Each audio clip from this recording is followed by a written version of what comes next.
पाते हैं। तो हमें यही तनाव रहता है कि हम अपनी प्रॉब्लम किससे शेयर करें, या तो समझने वाला हस्बैंड हो या सास हो। कई लेडीज़ों को बहुत तनाव है, परेशानियाँ भी हैं, जिनकी आदमी ड्रिंक करते हैं। कई बार मुझसे भी फ़ोन करके पूछती है, मैडम हमारी परेशानियों का कहीं हल बताओ। हमरी कहानी हमरी जुबानी। दिल्ली के उत्तर पश्चिमी जिले का मंगोलपुरी क्षेत्र एक सघन आबादी वाली कॉलोनी है। मंगोलपुरी में लड़कियों और महिलाओं को मानसिक स्वास्थ्य के प्रति जागरूक करने के लिए 25 जून 2021 को हमरी कहानी हमरी जुबानी अभियान की शुरुआत की गई। वार्ड काउंसलर श्रीमती कृष्णा परमाल ने वेलफेयर ऑफिसर अश्विनी कुमार अहलावत की मौजूदगी में हरी झंडी दिखाकर इस अभियान की शुरुआत की। अभी इन्होंने एक अभियान आरंभ किया है जिसका नाम है हमरी कहानी हमरी जुबानी, और ये महिलाओं के स्वास्थ्य को लेकर के, प्रसव, उच्चकी और मानसिक तनाव को लेकर के काम कर रही है। और मैं आशा करती हूँ कि ये एनजीओ जो है ऐसे महिलाओं के लिए काम करती रहे और अपने लक्ष्य तक पहुँच सके। इनका मैं हार्दिक धन्यवाद करती हूँ। इस जनसंपर्क अभियान के लिए सवारी रिक्शा को खास तौर पर तैयार किया गया। इससे पहले अभियान की तैयारी के लिए विभिन्न पोस्टर, बैनर, पर्चे और कार्ड को डिजाइन किया गया। डिजिटल कैंपेन के लिए 4 टेलीफोन लाइनें ली गईं और एक हंटिंग टेलीफोन नंबर लिया गया जिस पर लोगों के कॉल आ सके। लोगों में बेहतर पहुंच बनाने के लिए एक dedicated mobile SMS server setup किया गया। मोबाइल संदेश लिखे गए और उन्हें अलग अलग चरणों में लोगों तक भेजा गया। अभियान के शुरुआत में ही लोगों को बताने के लिए लगभग 10,000 मोबाइल एसएमएस भेजे गए। इसके साथ साथ सोशल मीडिया के माध्यम से भी इस मुहिम को लोगों तक पहुंचाने का काम शुरू हो गया। सोशल मीडिया पर देने के लिए ई कार्ड और ई पोस्टर भी डिजाइन किए गए।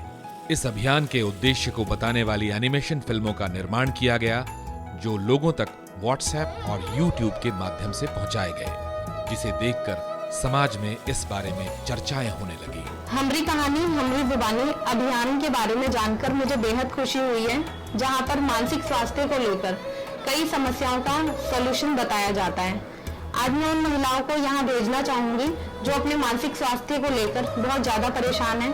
फिर क्या था, इस अभियान के कार्यकर्ता कोविड की चुनौतियों का ख्याल रखते हुए गली गली जाने लगे और अभियान के उद्देश्य को लोगों को समझाने लगे। अभियान के जुझारू कार्यकर्ताओं ने 15 वर्ष से 29 वर्ष की महिलाओं के अलावा घर के बड़े बुजुर्गों को भी बताया कि उनकी बहू बेटियां कैसे इस मुहिम से जुड़कर लाभ उठा सकती हैं। पी ब्लॉक से शुरू होकर ई रिक्शा और कार्यकर्ताओं के कदम हर एक घर तक पहुंच बनाते हुए के ब्लॉक पर जाकर रुके। महीने भर के इस जनसंपर्क अभियान ने लगभग 24 ब्लॉक के 24,000 घरों तक अपनी पहुंच बनाई। डेडिकेटेड टेलीफोन लाइंस पर लगभग 2,000 लोगों से संपर्क हुआ, जिनसे कार्यकर्ताओं ने बातचीत की और अभियान का उद्देश्य बताते हुए सेंटर जाने का परामर्श दिया। लगभग 30,000 कार्ड वितरित किए गए और 10,000 फ्लायर भी लोगों के बीच बांटे गए। इस अभियान की सबसे बड़ी उपलब्धि ये भी रही कि आंगनवाड़ी और आशा कार्यकर्ताओं के बीच अपनी समझ बना पाने में कामयाब रहा। औरतें, महिलाएं एवं जो भी किशोरियां हैं, उनको किसी चीज़ की मानसिक तनाव से कोई भी समस्या का समाधान मिल जाएगा, उससे अच्छी कोई बात नहीं हो सकती है। इसके लिए हमारी कहानी हमारी जुबानी ये जो संस्था है ये बहुत अच्छी है। इनसे पर्चे करवाएंगे और इनसे बातें करेंगे। हमरी कहानी हमरी जुबानी ये एक बहुत ही क्रिएटिव नाम है और खास तौर पर मंगोलपुरी जैसे सघन आबादी वाले क्षेत्र के लिए ये अभियान एक बहुत ही बड़ी पहल साबित होगा। कोविड की चुनौतियों को ध्यान में रखते हुए इस अभियान से जुड़े कार्यकर्ताओं ने अपनी बात को हर गली गली, नुक्कड़ नुक्कड़ और घरों तक पहुंचाया है। ये एक बहुत ही सराहनीय काम है। अब इस इलाके में रहने वाली महिलाएं मानसिक और तनाव से संबंधित चीजों का बहुत अच्छे से सलाह और मशवरा कर पाएंगी। ऐसे में मैं इस संस्था को अपनी शुभकामनाएं देता हूं।